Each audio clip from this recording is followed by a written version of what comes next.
আপাত দৃষ্টিতে যেটা বোঝা যাচ্ছে, ইমিগ্রেশন ভিসা যখন বলছি আমরা, ইমিগ্রেন্ট ভিসা যখন বলছি, তখন সবার প্রথমে স্টুডেন্ট ভিসা যারা নিয়ে আমেরিকায় যান পড়াশোনার জন্য, হায়ার স্টাডিজ এর জন্য, তো তাদের জন্য আসলে এইটা আপাত দৃষ্টিতে এক্সাম্পটেড, এইটা তাদের জন্য কার্যকর না, প্রাথমিকভাবে আমরা এটা বলতে পারি।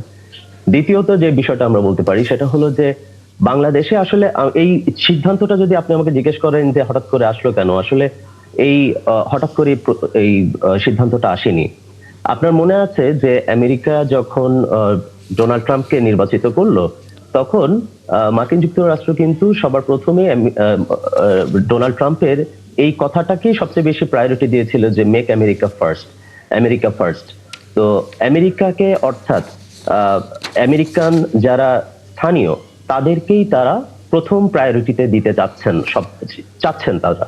তো বাংলাদেশের থেকে দেখা যায় যে যারা যান তারা অনেকেই বয়স্ক ভাতা, চিকিৎসা ভাতা বা বিভিন্ন ধরনের ভাতা নিয়ে থাকেন, এবং এটা শুধু বাংলাদেশ না, আসলে এগুলো অনেক দেশই নিয়ে থাকেন।